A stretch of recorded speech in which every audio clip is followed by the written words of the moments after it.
wa ba'd. Hadirin hadirat yang dimuliakan Allah Subhanahu wa taala.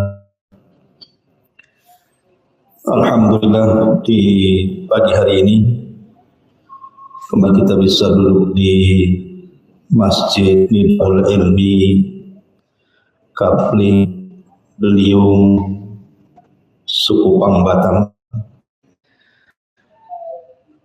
Salawat dan salam tak lupa kita hadirkan kepada Rasul kita Nabi besar Muhammad sallallahu alaihi wasallam. Sedikit ambil ibrah dan pelajaran dari seorang sahabat yang oleh Nabi sallallahu alaihi wasallam dikatakan sabaqaka bika Ukasah, telah mendahulukan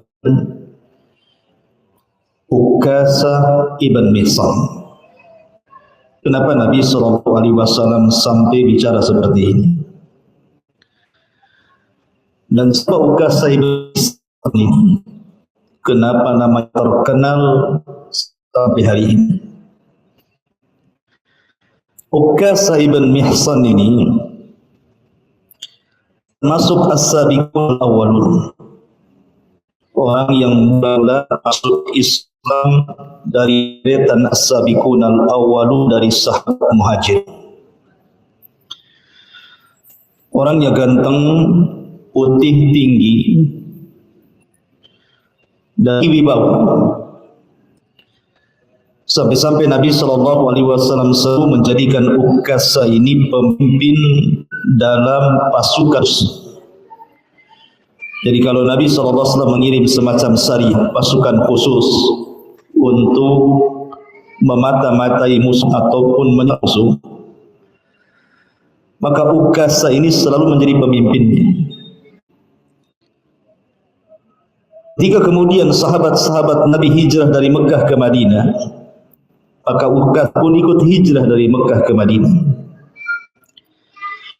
Maka peperangan pertama kali yang sejarah mengatakan perang pembeda antara hak dan yang batil, perang dengannya Allah Subhanahu wa taala tetap diibadahi sampai hari ini sampai kiamat, yang disebut dengan perang Badar. Ukasah ini terkenal keberaniannya sampai mujad Nabi SAW dalam perang Badar ini kepada Ukasah ibn Mihsan ini. Jadi Ukasah ini sangat berani ketika perang, sampai dia melawan banyak musuh, berakhir pedangnya patah sehingga tidak bisa digunakan. Akhirnya kemudian dia datang kepada Nabi SAW mengadu soal pedangnya itu, karena pedangnya patah, tinggal pedangnya saja dan tidak bisa berperang lagi tanpa pedang. Maka disebut dalam Bidayah wa Nihayah Katsir, Nabi SAW kemudian memberikan tongkat dari kayu. Kemudian Rasul, ambillah tongkat ini, gunakan pedang, gunakan sebagai pedang. Tongkat itu diambil oleh Ukasah ibn Mihsan, tiba-tiba tongkat itu betul-betul jadi pedang. Warnanya sangat putih dibandingkan pedang yang lain, dan pedang itu diberi nama Saiful Udi. Udi itu artinya dahan dari sebuah pohon, dan itu selalu dibawa oleh Ukasah pedang itu karena itu mukjizat masalahnya. Tongkat tiba-tiba jadi pedang. Dan pula yang dijadikan jihad setiap kali berperang sampai di Abu Bakar Siddiq radhiyallahu anhu dan gugur di perang Yamamah ketika memerangi Musailamah al-Kadzab dalam Hadikatul Maut itu. Yang ingin saya ceritakan yang menarik dari kisah Ukasah ibn Mihsan ini, ketika Nabi SAW bermimpi, dalam mimpinya diperlihatkan banyak ada Nabi itu umatnya banyak, sampai Nabi SAW menyangka bahwa itu umat dia. Tapi kemudian dikatakan itu kan umatmu wahai Muhammad, itu umatnya Musa. Maka Nabi SAW memandang ke arah lain, rupanya ada umat yang jauh lebih besar dibandingkan umatnya Musa. Bahkan ada Nabi pengikutnya cuma 1-2. Bahkan ada Nabi itu tidak ada pengikut sama sekali. Bukan berarti kemudian Nabi yang tidak punya pengikut itu tidak berhasil dalam dakwah. Tidak, keberhasilan dakwah itu bukan dan sedikitnya pengikut. Keberhasilan dakwah itu karena kita bisa menyampaikan kebenaran. Kita bisa menyampaikan kebenaran, yang hak dikatakan, yang batil dikatakan batil, yang syirik dikatakan syirik, yang tauhid katakan tauhid, yang sunnah katakan sunnah, yang bid'ah katakan, yang maksiat katakan maksiat, yang taat katakan taat. Qulil haq walau kana murrah, katakan yang benar walaupun itu pahit rasanya, kata ulama. Jadi keberhasilan dakwah itu kalau kita bisa menyampaikan kepada umat. Lah, ada Nabi itu tidak punya pengikut sama sekali. Apa kita katakan gagal dakwahnya? Tidak. Mereka berhasil karena sudah menyampaikan kebenaran, karena taufik itu milik Allah, bukan milik kita. Ketika Nabi SAW melihat umatnya jauh lebih banyak, karena kita tahu umat Islam ini penghuni 2/3 surga. Jadi 2/3 surga itu penghuninya umat Islam, berdasarkan permintaan Rasul kepada Allah Subhanahu wa Ta'ala. Beruntunglah kita menjadi umat. Ada sekian banyak umat Rasul yang dilihat Rasul di padang mahsyar itu. Dikatakan kepada Nabi SAW, di antara umatmu itu wahai Muhammad, ada 70,000 yadkhulunal jannah bi ghairi hisabin wala adab. Ada 70,000 yang masuk surga tanpa hisab dan adab. Artinya keluar kubur saja direct masuk surga. Tidak ada proses di padang mahsyar. Karena di proses di padang mahsyar itu disebut hisab. Ini tidak pakai hisab-hisab ini, apalagi ada direct saja sudah masuk surga. Sehingga para sahabat ini, setelah Nabi SAW menyampaikan mimpinya itu, mimpi Nabi itu wahyu, bukan kayak mimpi antum. Jadi sahabat berbincang satu dengan yang lainnya, siapa 70,000 itu? Apakah kami para sahabat, ataukah putra-putra sahabat yang tidak menyekutukan Allah kalau saja ke bumi langsung masuk Islam, ataukah siapa? Masalahnya Rasul langsung pergi itu waktu itu. Tapi ketika sahabat mulai ramai menerkan 70,000 itu, Rasul keluar. Kemudian menyampaikan siapa 70,000 itu. Rasul tidak menyebutkan orangnya, tapi Rasul menyebutkan sifat-sifatnya saja. Artinya memungkinkan para sahabat, memungkinkan juga kita. Kata Nabi SAW, siapa mereka? Alladzina la yastarqun wa la yaqawun wa la yatatayyarun wa ala rabbihim yatawakkalun. Pertama, orang yang tidak minta diruqyah. Ingat, minta diruqyah itu mengurangi tauhid. Tetapi apakah seorang yang minta diruqyah itu pada 70,000? Tidak. Ulama menjelaskan maksudnya yang masuk, yang tidak ada 70,000 orang yang minta diruqyah itu orang-orang yang sebentar-sebentar minta ruqyah. Tapi kalau seandainya orang ini punya penyakit dan tidak ada cara lain penyembuhannya kecuali dengan ruqyah, maka tidak terkeluar dari 70,000. Jadi yang luar itu memang ada alternatif pengobatan lain, kemudian dia minta ruqyah. Ini mengurangi tauhid. Dan segimana mengurangi tauhidnya? Karena biasanya orang yang minta ruqyah dan sembuh itu terkadang hatinya terkait kepada sang peruqyah atau bacaan orang yang meruqyah. Jadi kalau yang meruqyah ini Ustaz Aswad, wah, sekali gehem saja jinnya keluar umpamanya kan. Kalau ustadz ini amal katanya. Akhirnya kan kurang tauhidnya. Jadi ketika ada keterpautan kita dengan sang peruqyah, itulah akhir tauhid kita kurang. Makanya dikeluarkan dari 70.000 orang yang masuk surga tanpa hisab dan azab, karena mereka orang-orang yang sempurna tauhidnya. Kemudian tahun orang yang tidak minta diobati dengan cara kai. Kai itu besi yang dibakar, dipanaskan. Karena zaman dulu, zaman sekarang kan enak. Kalau kita tersabat pisau, ada alkohol, ada dokter, ada obatnya, supaya tidak tetanus kan itu. Kalau zaman dulu susah, sehingga biar supaya bekas tebasan pedang dalam perang itu tidak membusuk, tidak menjadi penyakit, maka caranya dibakarkan, kemudian diletakkan di bekas luka itu. Lah cara seperti ini dimansuh di dalam Islam. Kenapa? Karena ini mengurangi tauhid. Dari segi mana? Mengurangi rasa takut kepada Allah.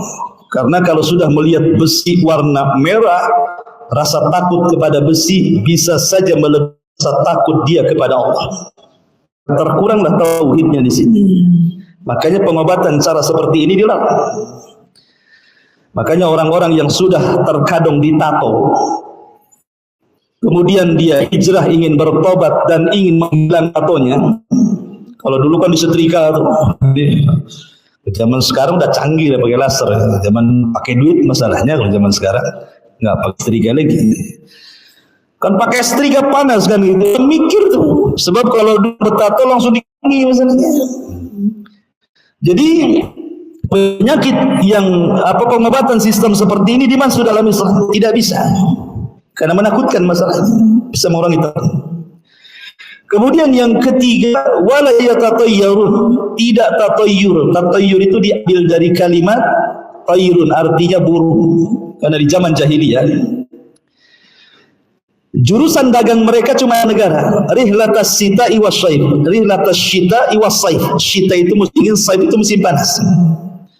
Kalau musim dingin mereka tidak tahan, makanya ke negara yang dekat Yaman. Kalau musim panas mereka bisa jauh sampai ke Syam. Ya. Jadi sebelum jahiliyah ini berangkat ke Yaman atau ke Syam, pamannya mereka hendak ke Yaman, maka mereka menerbangkan satu burung. Kalau kemudian burung mengarah ke Syam, nggak jadi berangkat dagang. Makanya Syam disebut Syam dari timis. Bahasa kita. Ini paling nggak ada untungnya, nggak jadi tuh. Ya, maka disebut Syam oleh orang-orang Arab jahiliyah itu, karena ada tasyaumnya di situ. Tapi kalau diterbangkan arah ke Yaman, berangkat mereka. Ini hoki nih dagangnya. Lah menyandarkan hoki dan tidaknya untung dan buntungnya sebuah usaha kepada burung itu ditatayyur namanya. Kalau dulu medianya cuma burung saja, kalau sekarang macam-macam. Tatayyur di zaman sekarang bukan hanya burung saja, sampai kepada toke itu jadi tatayyur. Kalau toke ya hitung tuh 5 kali, mantap nih katanya. Kalau 3 kali, wah dapat. Sampai suara toke jadi tatayyur di zaman sekarang. Sampai kepada angka di London ada 13, 12 langsung 14 katanya. Mana 13-nya? Sial katanya. Sampai disialkan angka.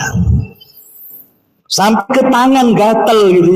Ini tangan kalau sebelah kanan gatal, ini ada yang ngasih duit. Kali yang sebelah kiri gatal, debt collector datang. Kan aneh-aneh sekarang ini. Tatayyurnya itu kemana-mana. Dan itu kecil gitu ya. Itu mengurangi tauhid.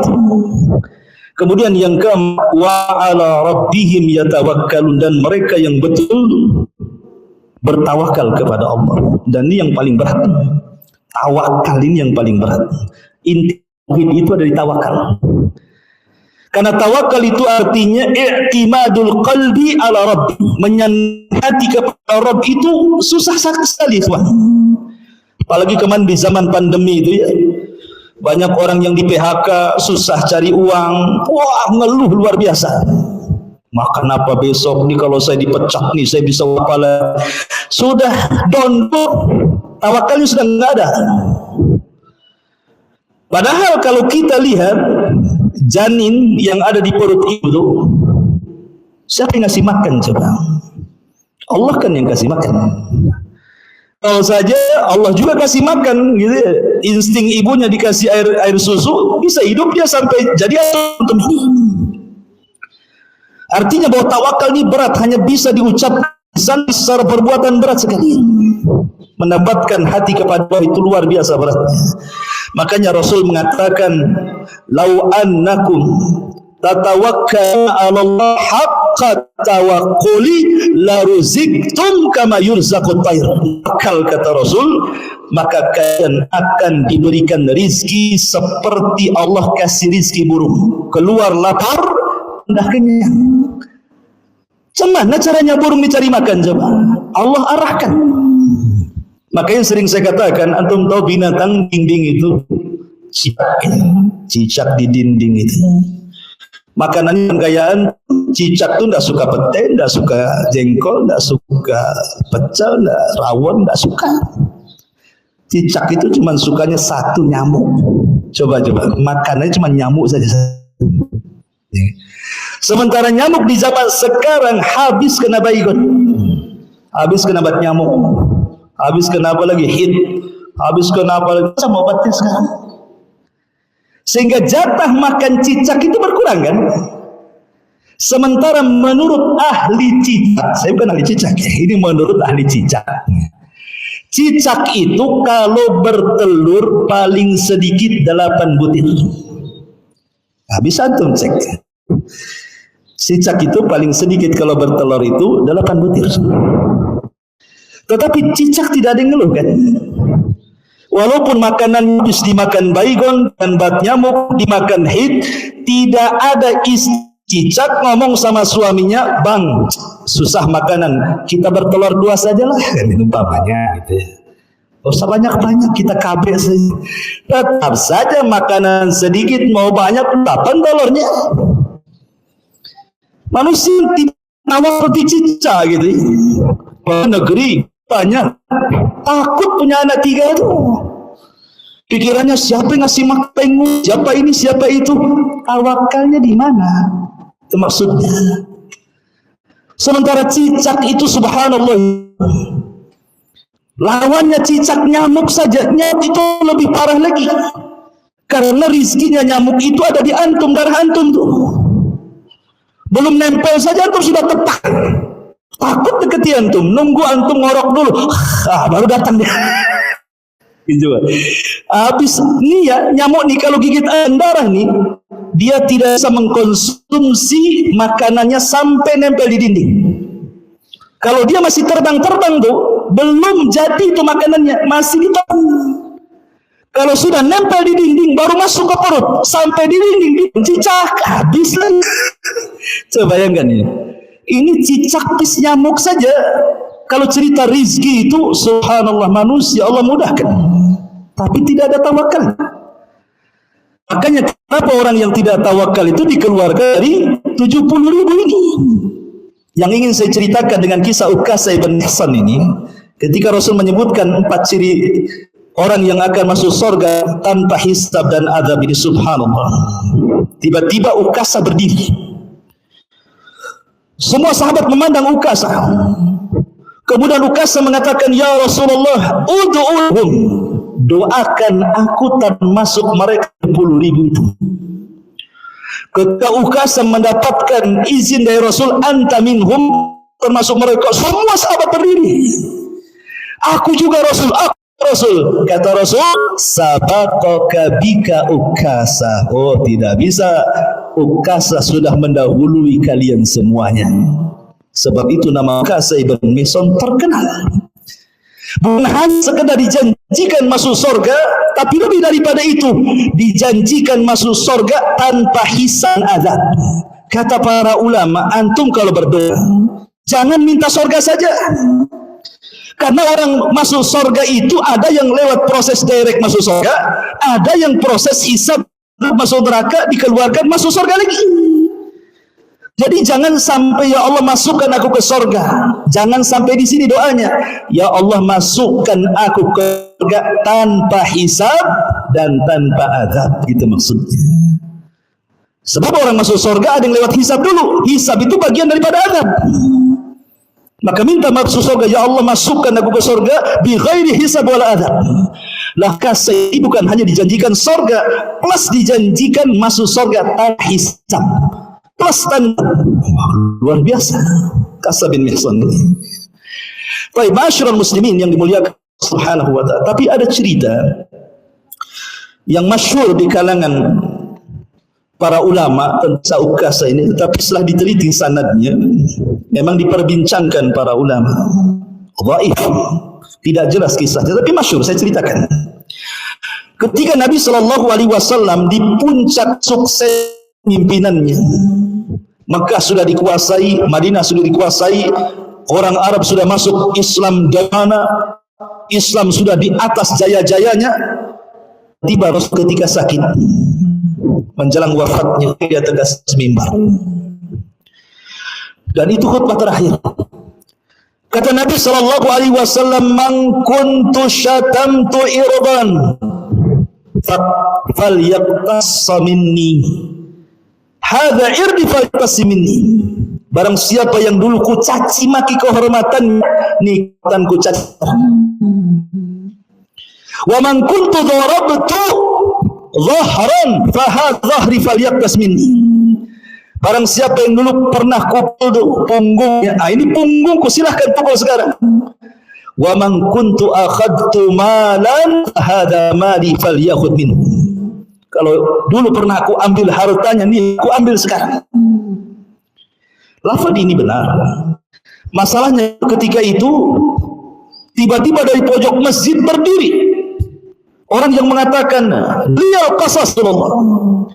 Saya hendak mengkisos dirimu wahai Rasul. Karena engkau sudah mengatakan siap dikis, saya ingin mengkisos dirimu." Wah, semua sahabat terarah kepada orang itu. Oh, berani-beraninya Rasul sudah ngomong, tiba-tiba kemudian dicegat dan mengatakan seperti itu. Naik darah para sahabat, kurang ajar Ustaz ini. Rupanya setelah dilihat dari jauh, rupanya Ukasha ibn Mihsan. Ukasha ibn Mihsan. Kata Nabi, baik, kemarin kau Ukasha. Bicara, kata Rasul, bukankah aku sudah berdoa kepada Allah masuk pada 70.000? Kenapa engkau mengatakan seperti itu? Kata Ukasha, ya Rasul, kau sendiri yang ngomong. Kalau engkau minta dikisos, aku ingin. Dulu engkau bariskan aku dalam peperangan, karena aku maju sedikit, sapnya tidak rapi, kau pukul aku tongkat. Aku ingin memukul kamu juga dengan tongkat, katanya. Ali radhiyallahu an, Abbas ibn Muttalib berdiri dan mengatakan, Rasul, biar aku yang dikisos sama dia, biar aku, jangan diri. Kata Rasul, ijlis, duduk kau Abbas. Ali berkata, saya aja Rasul. Kata Rasul, Ali, kau duduk juga. Biarkan Ukasha kemari, ambilkan tongkat. Diambilnya tongkat, sudah diayun-ayun tuh. Wah, gimana nggak tegang para sahabat nih? Kurang ajar nih, Nabi mau dipukul gitu. Kata Ukasha, ya Rasulullah, waktu kau pukul aku tidak pakai baju. Aku juga harus tak pakai baju, katanya kan. Makin kurang ajar lagi itu kan. Maka Rasul buka bajunya. Ketika sudah dibuka baju nih, tongkat sudah ayun, tinggal nyap gitu ya. Tiba-tiba dilempar tongkat itu di peluknya Nabi SAW dan mengatakan, ya Rasulullah, aku ingin kulitku terakhir menyentuh kulitmu. Semua menangis. Tapi kisah ini sekali lagi lemah. Tapi kadang sudah masyhur ini ceritakan. Masyhurul muslimin yang dimuliakan Allah Azza wa Jalla. Ukasha ibn Mihsan ini terlibat dalam perang memerangi Al-Kadab, bahkan termasuk pemimpin pemegang bendera, walaupun pemimpinnya umum adalah Khalid bin Walid, tetapi Ukasha ini salah satu pemimpin dari Muhajirin. Lah di zaman Nabi SAW, di awal-awal dakwah tidak ada orang ngaku Nabi, apalagi periode Mekah ada orang ngaku Nabi. Resikonya berat, Nabi saja yang jelas-jelas Nabi didustakan, diperangi. Munculnya pengakuan Nabi itu setelah suksesi dakwah Nabi. Sudah semua masuk Islam, Nabi sudah punya kedudukan, semua menghormati Nabi, enak juga jadi Nabi, itu bahasanya. Maka di akhir hayat Rasul muncullah nabi-nabi palsu itu. Kepengen dihormati seperti Nabi SAW. Muncullah Tulaihah ibn Khuwailid, muncullah Sajah bintul Haris, muncullah Musailamah al-Kadzdzab. Ada 4, yang satunya lupa. Maka perempuan namanya Sajah bintul Haris itu perempuan ngaku di zaman Nabi. Pernah kawin sama Musailamah al-Kadzdzab, nabi palsu kawin dengan nabi palsu itu. Cocok kan gitu ya. Musailamah nikahi bintul Haris itu. Sama nabi palsu saling menikah. Tapi Allah takdirkan Sajah tobat, kemudian baik Islam.